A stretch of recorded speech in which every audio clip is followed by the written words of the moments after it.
everybody, good evening and welcome into a Monday edition of KC Sports Night. I am myself, Mark Picollo, joined by the great Neal Jones here at Kauffman Stadium. I don't know if you can hear. Take me out to the ballpark. Certainly a fun day out here today. Neal, our first topic of conversation today as the Royals begin their final homestand before the All-Star break is two players were picked as All-Stars, Bobby Witt Jr. and Kris Bubic. What do you think of the team only getting two All-Star selections, and then you talk to them in the clubhouse, what do they have to say? Well, they believe they should have more. Everybody's going to stand up for their teammates because they see each other game in and day out. They know all the little things a player does, which the voters don't know, the fans don't know. All they know is the Royals have been a disappointment. A team that was expected to challenge for the division championship has been nowhere near it. They're like 7 teams ahead of them in the wild card race. So you don't look at that team and say, well, you know, the Royals need 4 or 5 guys on the roster for the American League. They don't look at it this way. I'm shocked that Kris Bubic got the respect that he got. Bubic, he's only got 7 wins versus 6 losses, but his ERA is sterling, like a 2.56 or 2.36. One of the best in the big league. So he's been really good. But the fact is, he hasn't piled up numbers. Carlos Estevez, their closer, had to be in consideration based on the number of saves he's gotten with a team that is really closer to the White Sox in last place than they are to the first place Tigers in the division. And then, of course, Bobby Witt Jr. probably should have been a starter based on his overall play, both at defense, at shortstop, and his ability at the plate. But he's only got 12 home runs. And I saw this, and I don't know if this is right, but it said 69 in baseball. Is that possible? I can't believe there are that. 68 guys who have more than a dozen home runs. But at any rate, he doesn't rank amongst the league leaders. Decent RBI numbers. Again, you watch him every game, you realize how important he is. But if you're living in someplace else, it doesn't resonate. So it's kind of what I expected. Well, talking to the players, it was very cool to kind of see the human side of them. Bobby talking about calling his mom and dad, how elated they were. I know you asked Kris Bubic who he called. He said his mom, dad, his grandma, his sister. So, like, you know, we always see these guys as these hardened major league players, these professional athletes. But when they have these successful moments, who do they call? Their mom, their dad, their grandma, just the same as you and I. One thing that also stands out to me is a lot of the guys here on this team, they really do think that the team deserves more All-Stars. We talked to Vinny Pasquantino. He brought up all the guys that Neal just talking about Carlos Estevez, Maikel Garcia, and just talking about how the Royals don't feel like they're going to be properly represented down there in Atlanta. But the fact of the matter is, when you're 43 and 48 through, 91 games, you aren't going to really have as many All-Stars as you want because you aren't performing on the field. Say if the Royals record was flipped, if they were 48 and 43, maybe there would be a third representative down there in Atlanta. But right now, just those two. Neal, tonight the Royals welcoming in the Pittsburgh Pirates here to town. Right now the Pirates are taking batting practice.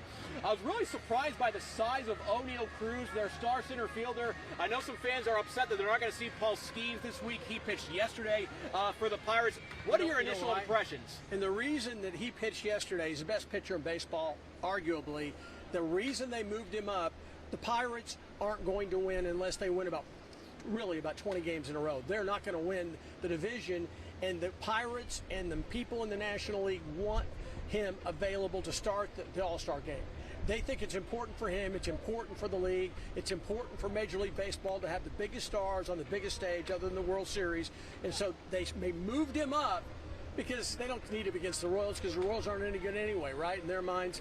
So that's why he's not pitching here. And there are a bunch of people, including a family from Hutchinson, Kansas, wearing all Pirate gear that are here who came here to see him partially, and he's not going to pitch.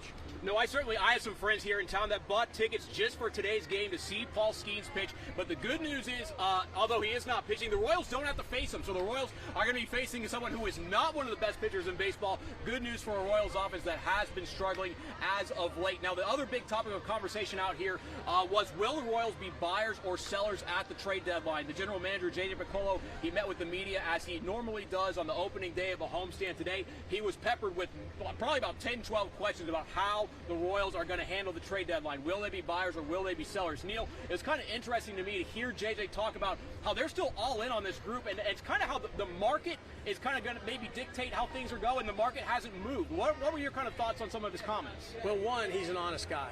He doesn't lie. He doesn't tell you, look, we're working on a big deal, or we're not doing anything. We're not doing anything. We're not doing anything. Oh, we're trading Zach Greinke for 3 or 4 big guys from Milwaukee. That's not how he does business. He's an honest guy. He basically said to get a deal like we got last year with Seth Lugo, you have to have 2 teams who are interested. They want something we have, or they want to get rid of salary. So, and we want a player, so you have to have 2. It's like a wedding proposal. You can have a lot of proposals. You've got to have someone to say he says yes, and he says so far that has not happened. I want to go back to something you said at the first of this, and then of course you didn't give me a chance to comment as usual. And Katie, we have our new Katie's back at the station watching this. Katie, this is what's happened. One, I have to stay low because I can't be taller than him, so I'm down here like this. Katie's taller than me. She's like my lead. You're like 6'3". You're like dropping 5-6 inches from me. You're dead, so you have to get down low. That's one. Hey, 2, in football, low man wins. Low man wins. Well, you're definitely low. So, and the second one thing is that you didn't give me a chance to comment. You said they always call their mom and dad when they get this good news. Like their first phone calls always. Are you kidding? Their first call is to their agent, who probably tells them this is good or this is bad or whatever. I think almost everybody. I think they underestimate how important the agents are to the players. It's like they are an extended member of the family. They are out there fighting for you. If you have an agent, he's fighting for you to get you better deals, both inside baseball, but also commercial opportunities, all sorts of stuff. I'm stunned that they don't talk about that, but that's a big part of it. Is the agents are thrilled, their agencies are thrilled. They're going to be sending the wife, girlfriend flowers. The parents are going to get flowers from the agent because this is a great day. But it's funny, I've never heard them ever say it, but if you talk later, did you talk to your agent? Oh yeah, we were on the phone for like 30 minutes when we were coming from the airport. So it's a big deal for everybody, for these guys. No, it certainly is. Anytime you become an all-star, it's going to add a couple extra dollars to your paycheck, whether it's from the Royals or the major leagues or wherever it is, just because you have earned that recognition as being one of the best players in the game. When you got called up from the minor leagues in Minnesota to come up to Channel 5, who was your first phone call to? Had to be your girlfriend or your agent. It was not to your mom and dad.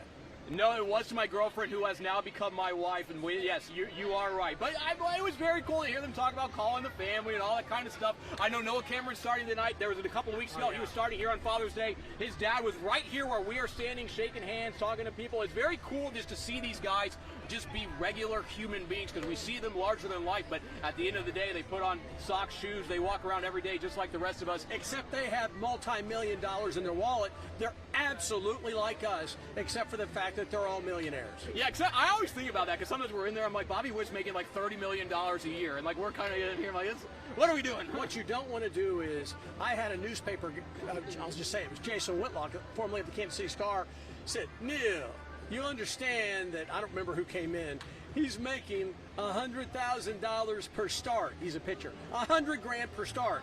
He'll make more from tonight's game, just starting the game, than you'll make over the next 10 years. And I'm like, well, I'm not good at math, but I think I make more than $10,000 a year.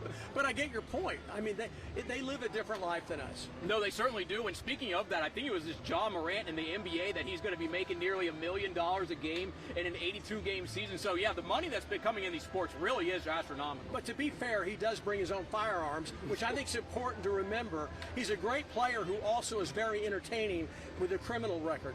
Hey, that's Neal Jones. You don't get that from the other guys, that's for sure. All right, we're going to end this here on one big topic, and it kind of goes hand in hand with what we were just talking about with the comments from J.J. Picollo. It's the question that the Royals front office is sitting in there right here at Kauffman Stadium asking themselves day in, day out, where is this team going to end up? Neal, we know the Royals, JJ basically was saying today, they need offense, they need an outfield bat. Their infield is very good, their infield produces, they have great starting pitching. Where the team lacks is in the outfield. Big question, not sure if there's an answer. Will this team make a trade for a bat? Where's the team going to end up? Are they going to make a trade? What's your prediction? If they don't make a trade, you have to look at their roster as it is and the way they have played, and all we have is what they played this year. There are probably a couple of guys capable of doing better than they have done so far, but all we have to go by is what they've done this year. Kyle Isbell, MJ Melendez at the start of the season. They bring in Jack Caglione. They bring these guys in. They traded for some of these guys. Some of these guys have been in the organization. you have to ask the question, are they capable of getting on the kind of run it'll take to get back in the pennant race? My first reaction is probably not. But people have surprised us before. Very few people in this town were predicting great things for Mike Moustakas after he had not been very impressive. He got hot at the right time in the postseason, and they go on a run that takes them to the World Series in 2014. I think we'd seen some things from some of the other guys, but guys like that kind of out of nowhere, we expect them to be good. They were drafted high, but they had never shown anything. So I don't want to say it's not possible for the current players to get it going, but from what we've seen, it sure looks like they're going to need at least one certified big league bat, preferably somebody that can hit some home runs. You don't hit a ton in the stadium, but I think they're going to need to do that if they're going to have any chance, and that means they're going to have to give up probably a catcher or a pitcher or both. Those are areas of strength for this organization. You don't want to give guys up, but the reality is you got to give something to get something. See, I'm kind of really on the fence here as to if the Royals are going to make a trade. Because we've heard all offseason long they were trying to add a bat, and the cards just didn't line up. Like they weren't going to overpay for something that they didn't think was worth it. And I think now that we are here in the middle of the season with the trade deadline approaching, if I'm looking at this from the outside, I would think that the price will only go up because it's just the pressure is more real now. So will the Royals add a bat? It's still yet to be seen, but we're going to have to see. This team really needs to see some big improvement. But one thing I will say, one player that a lot of people really expected to see some production out of was rookie Jack Caglione. Maybe the start to his career hasn't been what fans have wanted. Probably because people like you in the media here had your pom-poms out going nuts over Jack Caglione, going in and bombarding our management. Let me go to Omaha. Let me go to Springfield. Big Jack. We got to go with Big Jack. I wonder if that had some role in the fact that everybody thought he was going to be the savior. Hey, it really might have, but the video was undeniable. The things he were doing, they were breathtaking, and you had to think that maybe very few players in it's not the history, in the game of baseball currently can hit the baseball as far as Jack Caglione. One thing I will say out here today, we saw him working. I saw him with hitting coach Alex Zumwalt throwing him BP. It looked like they were working on some off-speed pitches, hitting and recognizing a slider, laying off some ones that were maybe not hittable pitches. So maybe that's an area that the Royals have identified with Caglione today. JJ Picollo says he has seen that maybe Cags is a little frustrated, but they like the way that he's responding to things, the work ethic, all that kind of stuff. So the Royals, they really are still working, and they really still believe in this group who made the playoffs last year. But really, we're just going to see what happens here on the field. It starts with this last homestand before the All-Star break. 3 here against the Pirates, and 3 against the New York Mets, who they beat in the 2015 World Series. How cool is it, Neal, to see the Mets come to Kansas City? I hate the Mets. I mean, look, I like them better than the Yankees, but that's like, hatred and more hatred.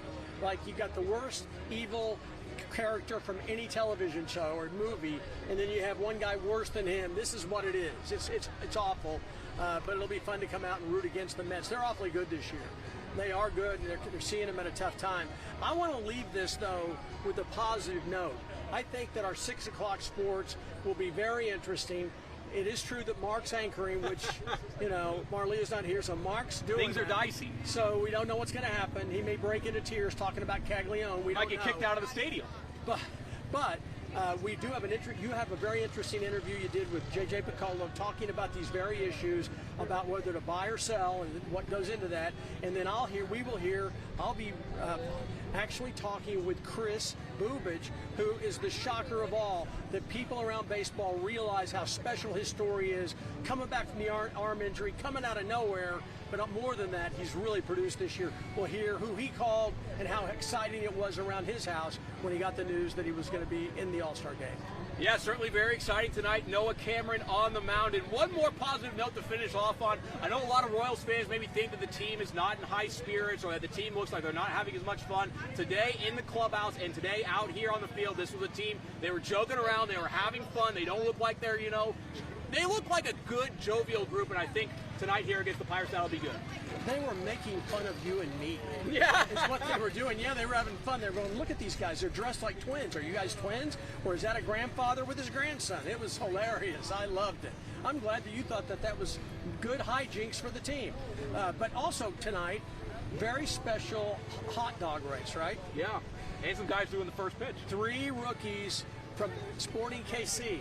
I'm not sure I'd want my rookies out here running the hot dog race in those suits, but they're going to be running around. I tried to find out, because everybody gambles on this, I was trying to find out the inside who's the fastest rookie, and they wouldn't tell me, so it's going to be interesting. By the way, Mustard has been terrible this year, which leads me to believe the gamblers in Vegas have gotten a hold of him, because Mustard never wins this year, so that'll be interesting. And the first pitch, one of the first pitch artists is going to be Daniel Shallowy, who went to high school at Blue Valley Northwest High School with my kids. I started doing stories with him when he was 8. He had just turned 17 or 18 years old.